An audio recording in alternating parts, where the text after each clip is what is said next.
at this point in time, it does seem that the police have got their work cut out for them. So to bring you up to date, the 26-year-old man who was arrested on suspicion of murdering the former Conservative Minister Ann Widdecombe has been released from custody. We're expecting more updates on this investigation this morning. We'll bring them to you as they happen. We are joined now by The Sun's crime editor, Mike Sullivan. Good morning, Mike. Quite a significant development this morning. Tell us what happened. Well, the police yesterday afternoon, they arrested this 26-year-old man at an address in Newton Abbot, which is 11 miles from where Anne lived, on the edge of Dartmoor. The man was arrested on suspicion of her murder.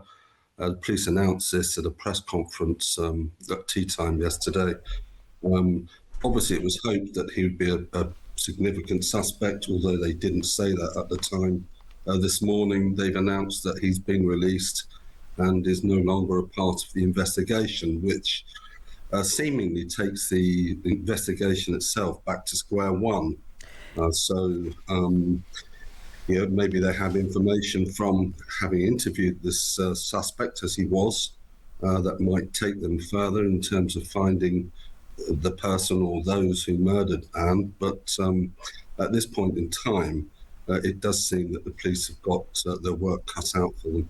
Yes, it was theorised that Ann Widdecombe has CCTV, and so that may have helped them in this initial set of inquiries. What do we know about that? Well, she has cameras at her home, which had been reported in the past that she had cameras in her home. She didn't have a great deal of security there, and in fact, there was a sign there announcing her home as Widdecombe's Rest. So she wouldn't have been difficult to find if anyone had been seeking to find her. But at one point she mentioned in an interview she had cameras which she described as being for catching gnome thieves. So whether those cameras were actually working or not, who knows? But the police, obviously every modern police investigation focuses very much on digital evidence, and CCTV in this will be very important.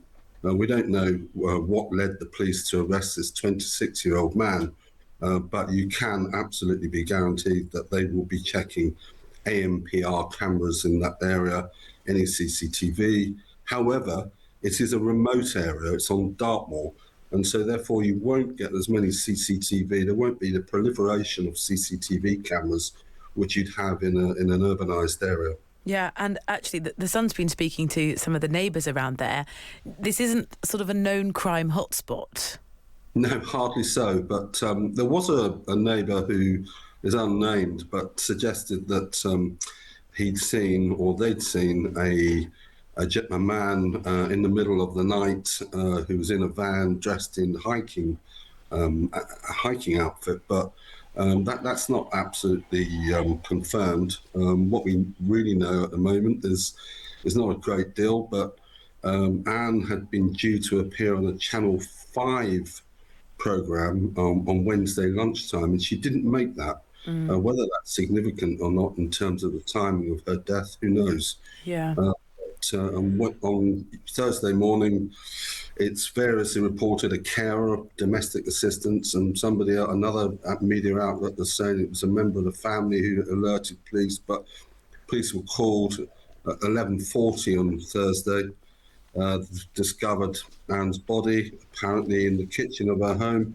She did have blunt trauma to the head, although there's something odd about this, I think, because although news of her death was released on Thursday, there was no mention of any foul play or suspicious circumstances, and it was only yesterday late morning that information started to swirl that she may have been murdered and that police were investigating. So whether the police were immediately aware that she had died in suspicious circumstances, or whether that only came about because of a later examination, perhaps by a pathologist, we simply don't know at the moment, but it would be get some clarity on that, I think. Yeah, there are many unknowns. What the police did say yesterday in that sort of tea time address, as you mentioned, was that the death wasn't being treated as terrorism and they had no information to suggest it was politically motivated. What does that mean, saying it wouldn't be treated as terrorism? Well, it means that there's no political, ideological or religious motive that they're aware of. That would be the definition of terrorism. So, in fact, the police and the Home Secretary, Shabana Mahmood, have asked people not to speculate, but it's such a shocking murder that it is only human that people will wonder. And of course, something like this, Anne lived alone with her cat. She was 78 years old. It does increase the fear of crime. So people will wonder what happened. By by saying that there was no apparent political motive, it makes a suggestion, and we understand it's the case, that they're working on the assumption that this was a burglary. But it's also possible that perhaps it was somebody that 9 out of 10 murder victims know their killer. So the police will also be looking at the possibility that there could have been someone she met, or someone who perhaps had some interest in her or fixation or whatever. They will have to be looking at that as a possibility as well. Yeah. But it is early days, but hopefully there'll be some clarity around that before too long. As the police approach this case, presumably the fact that Ann Widdecombe was such a well-known political figure sort of turned celebrity, how does that change the way the police approach the case? Well, they're professionals, so they'll look at this as an investigation and investigate as they would any other murder. But clearly the interest in this, the huge national and international interest, means that they will plough a huge number of resources into this. They're appealing for a lot of information. There's a huge police presence down at the scene. So perhaps more resources than you might expect for a normal murder. But here, if it had been any other 78-year-old woman on Dartmoor murdered like this, the police would be dedicating large numbers of resources. So in that sense, I don't, their investigation will be looking purely at a professional point of view, looking for the suspect, trying to establish what's happened.